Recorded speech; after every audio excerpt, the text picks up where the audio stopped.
It took a while, but once I had fully recovered from prolonged exposure to resonation, as heard in our conclave analyzing the 1986 film From Beyond, I started researching director Stuart Gordon for the profile that aired recently.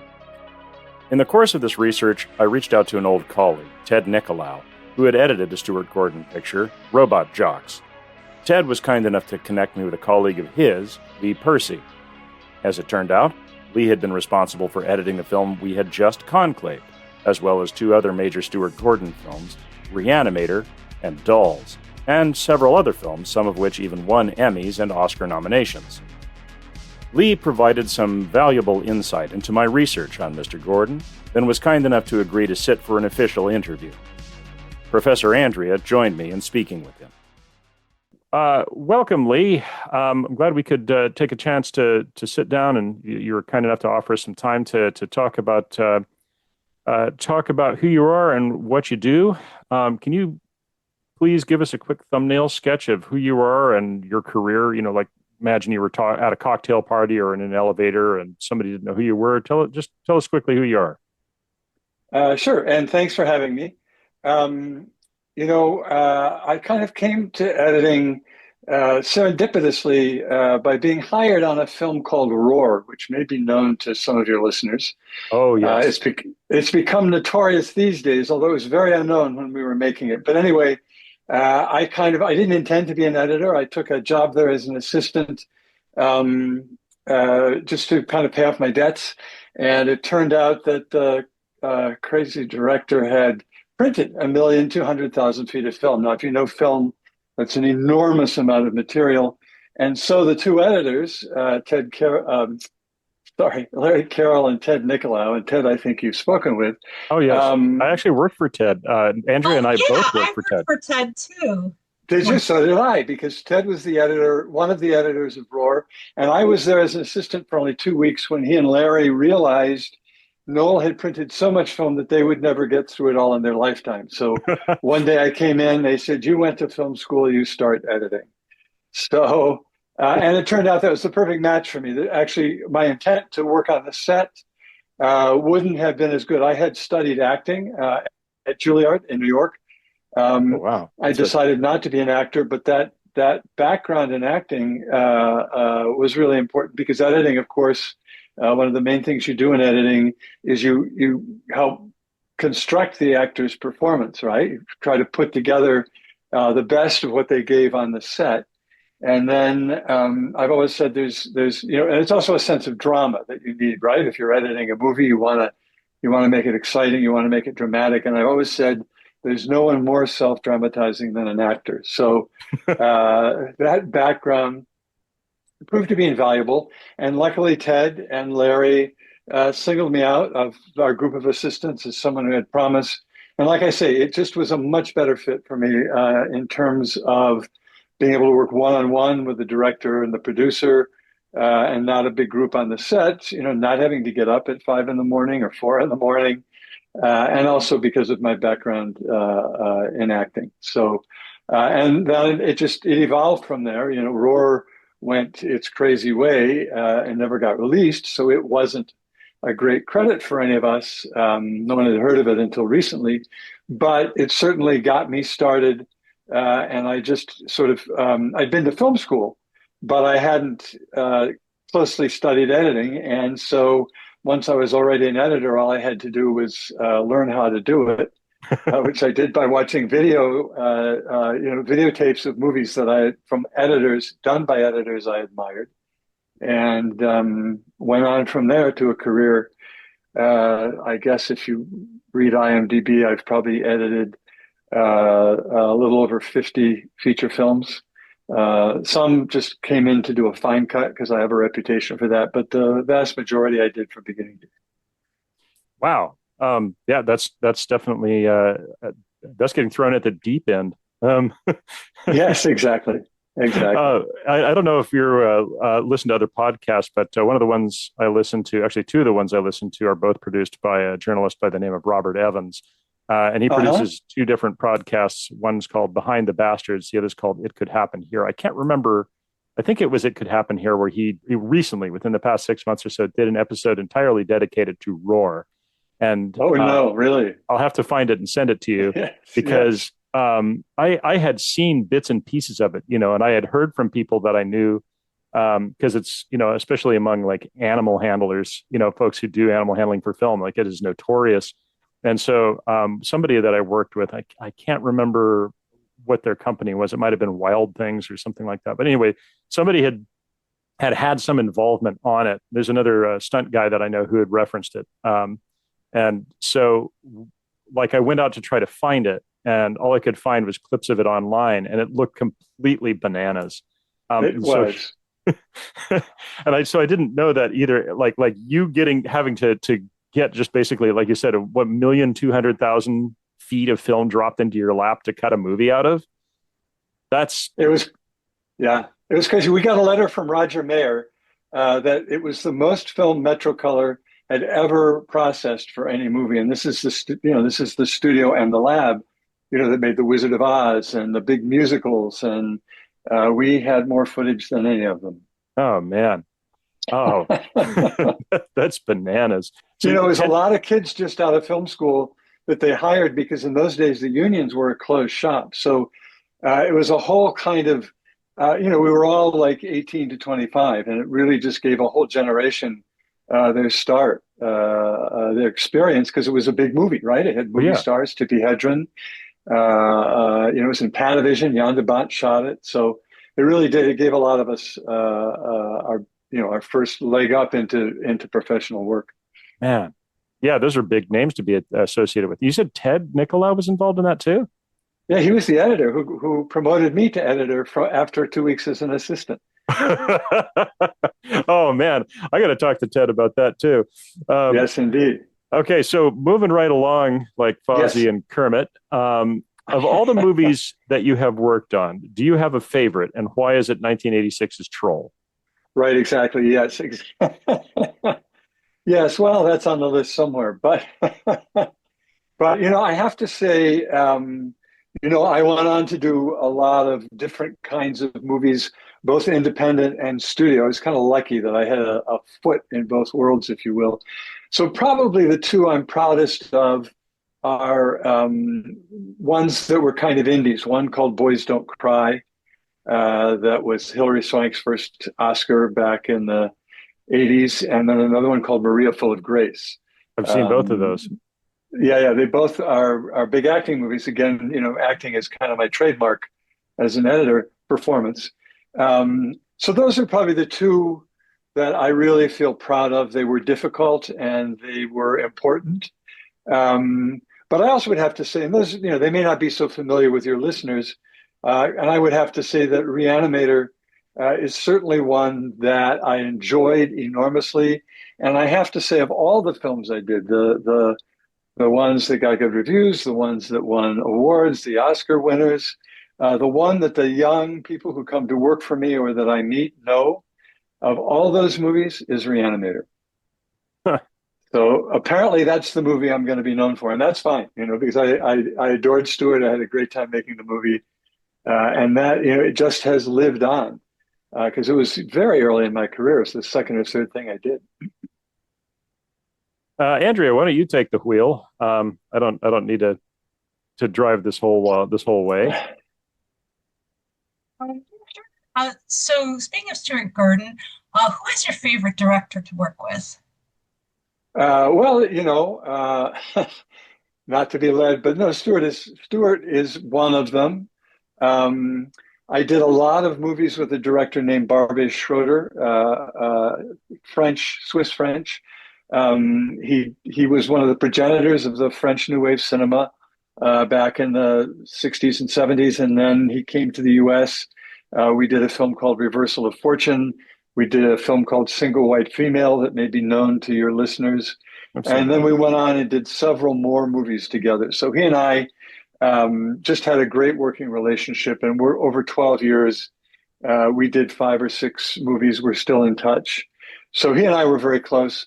I was very close with a sort of protean old Hollywood director, John Frankenheimer. We only did 2 movies together, but the first one or the second one we all got awards for, so that was nice. And John always called me for his movies. Once I started working with Barbet, I didn't have that much free time. So I would say Barbet Schroeder, John Frankenheimer, and of course Stuart Gordon, just because he was a pleasure. He was a pleasure as a filmmaker and a pleasure as a human being. So, speaking of Re-Animator and From Beyond, how did you, please tell us the story of how you first came to work on those films. Very funny. After I left Juilliard, I moved to Chicago, and being a theater person, and there was a kind of a renaissance or a first bloom, maybe even, of theater in Chicago. David Mamet and a lot of theater groups, and the one that my theater going friends and I really loved was called the Organic Theater. And they did a play called Warp. And it was a science fiction play in three parts. It was absolutely the precursor to Star Wars. And it was so inventive and so creative.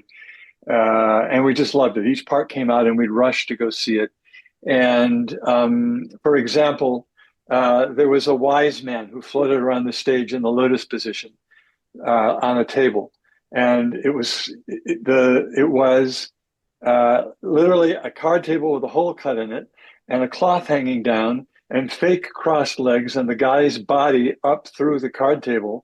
So the actor is just walking around the stage, but it appears like he's in the lotus position floating on this card table. So the director of that theater obviously was Stuart Gordon. And so cut to several years later, I'm in LA, I'm looking for work. I get a phone call from Dennis Murphy that he's producing a movie.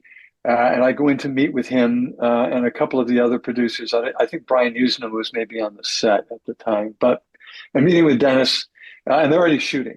And he says, well, we have this first time director, so we want someone who has, some experience as an editor to work with him. And I said, okay, well, that really, that sounds fine. That sounds really good. And they said, he's a theater director. And I said, well, my background is in theater, so chances are we're going to get along fine. They said, yeah, he's a theater director from Chicago. And I said, well, who is this guy?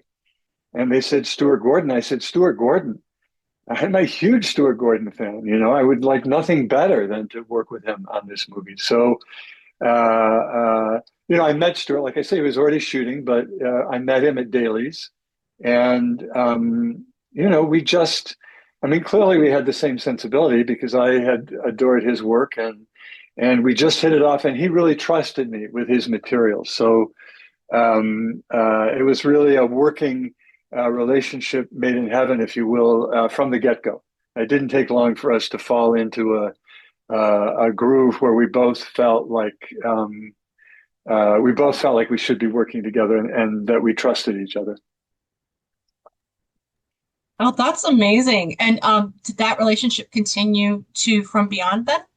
Yes, it did. Actually, the next film, I'm trying to think, the next film that we shot, I think was, they were shooting in Italy.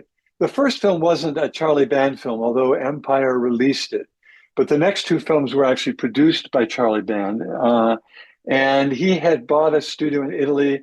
So he was shooting his movies in Italy. And so Stuart and the crew, Mac Alberg and all of his people, not me, but the production crew, were in Italy. And they actually shot Dolls first and then shot From Beyond. And they kind of shot them back to back. So I was editing Dolls and then I was editing From Beyond. And Stuart after that. Again, as I said, I got busy first with John Frankenheimer and then with Barbet Schroeder. But Stuart would continue to call and stay in touch and always wanted us to work together again. And I always did too. It just never scheduled out. So, but we did those three movies right in a row, right from our first collaboration right through his first three movies. Okay, so that's how he got out of didn't get in trouble with DGA. He shot them in sequence. I thought he was doing them simultaneously, so that was my misunderstanding. I had heard that. I don't think so. No, I think they were sequential because it was different casts and different sets. So they would have he would have needed to do one and then the other. It's not quite like episodic TV where 5 episodes would be in the same location, so you could do a part of each of the 5 episodes. Um, this was really each movie was a totally different setting, and the locations were different. You know, Dolls was that scary house in the middle of a storm, and it was all one big fancy set with dolls all over the place. And From Beyond kind of was in several locations, so they were different production puzzles. Several of our members of the Cinemania Society are fans of Dolls as well. I have not actually Uh-huh. seen it myself, but I believe that Profligator Daniel and Scrutinizer Zachariah both mentioned having seen it and having loved that film.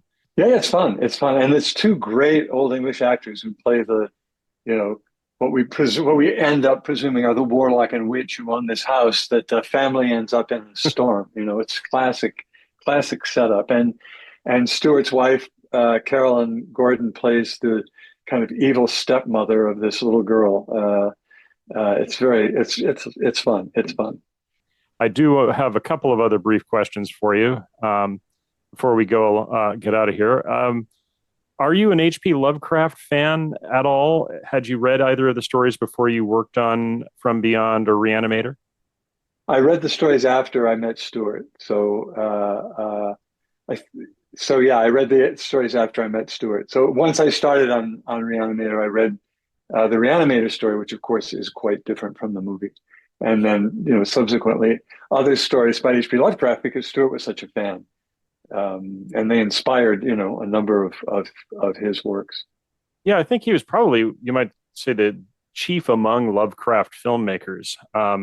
I had my own Lovecraft themed film project that I almost got off the ground, and then pandemic happened, and then life went the way that life went. But with Yeah. that said, kind of squaring that circle between the written word, is Lovecraft is really, I think, more of an idea guy than a prose guy. Like his prose can be a little difficult to read, but that's the thing about him, is that like his stuff was really inspirational to the story. So in reading the difference, like in squaring that circle between telling a filmic story and his written story, and you want to tell us a little bit about um, how you about the adaptation process and how you, because the editor is the person who really tells the story, I think, more so even than the director. Well, that's true. Although I have to say, in all honesty, it was the screenwriter who had done the adaptation, I think, with Stewart, especially in the case of Re-Animator, they worked together. So it was already extant. They kind of had done the interpretation. And, I have to say, and this is true of many, many things that I've done in my career, I try not to get too deep into the source material because I find that part of my job as an editor is to have a different point of view from the director. So if the director, especially in the case of Re-Animator, has been deeply immersed in the story, and I think Stewart probably had loved this story for years. I don't want to internalize that. I want to be the person who just looks at the footage and says, "Well, here's what you intended, but here is what you did, and here's something we can get out of it that maybe you didn't intend, but is really good." So I see my job as finding the movie in the footage, more than slavishly adhering to the screenplay or I mean to the director's vision. Of course, I support that, but I try to challenge the director or find another way of going. And I know in the case of Stewart, there were a couple of things we disagreed about, and Stewart didn't give up easily. If I said we should cut it out, he would do it because he trusted me. But then every couple of weeks it would come up again, just to be sure. He couldn't convince me that I was wrong. So that's kind of how that process went. Yeah, he doesn't strike me as somebody who would have given up easily. So, I think like people may not know this, but Marsha Lucas is really the person responsible for making Star Wars a success. I think so. Yeah, I think so. Absolutely. So let's hear it for the unsung editors out there. Not that I'm biased and spend most of my paid time editing for anything for a living, but which I do. But Right. I do want to say that, like, I appreciate you bringing that up because I think editors tend to be overlooked, and Yes. and they're really integral to the story being the way that it is. One of the favorite things that often comes up is people will say to me, even people in the film industry will say to me, "Oh, you're an editor, you cut the bad parts out." And I say, "Well, yes, I do cut the bad parts out, but there's a whole lot more to editing than just that." Very much. Well, Lee, I really appreciate you taking the time Sure. to talk to us. Thanks so much. Andrea, do you have anything else you'd like to ask Lee before we roll out? What was the hardest scene to edit in From Beyond? From Beyond. It's going to be one of those with the machine and Dr. Pretorius and all of the things appearing, because some of those things we didn't have visual effects in those days. So some of those things were optically created that appear around the machine.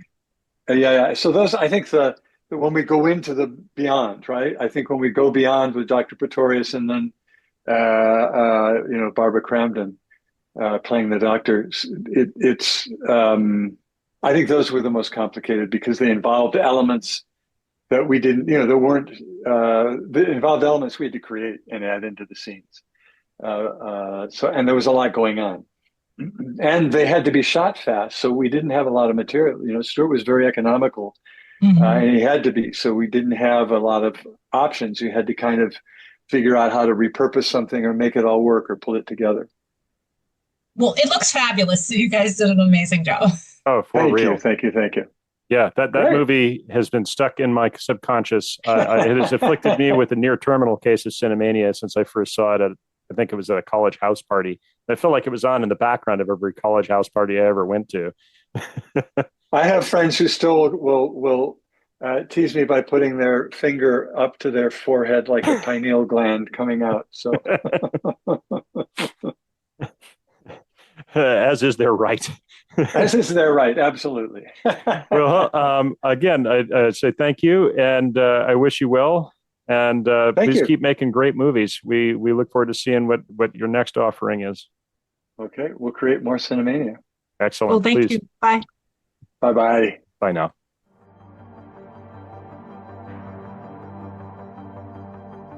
The Cinemania Society is Ethan Ireland, Andrea Palladino, Andy Slack, Daniel Scribner, Hope Bravo, Zachariah Burks, and occasionally Alessa Luce Martinez. Music by Carl Casey at White Bat Audio. Graphic design by Andy Slack. Please drop us an email at thecinemaniasociety@gmail.com or join us on our Facebook page because we'd love to hear from you, good, bad, or otherwise.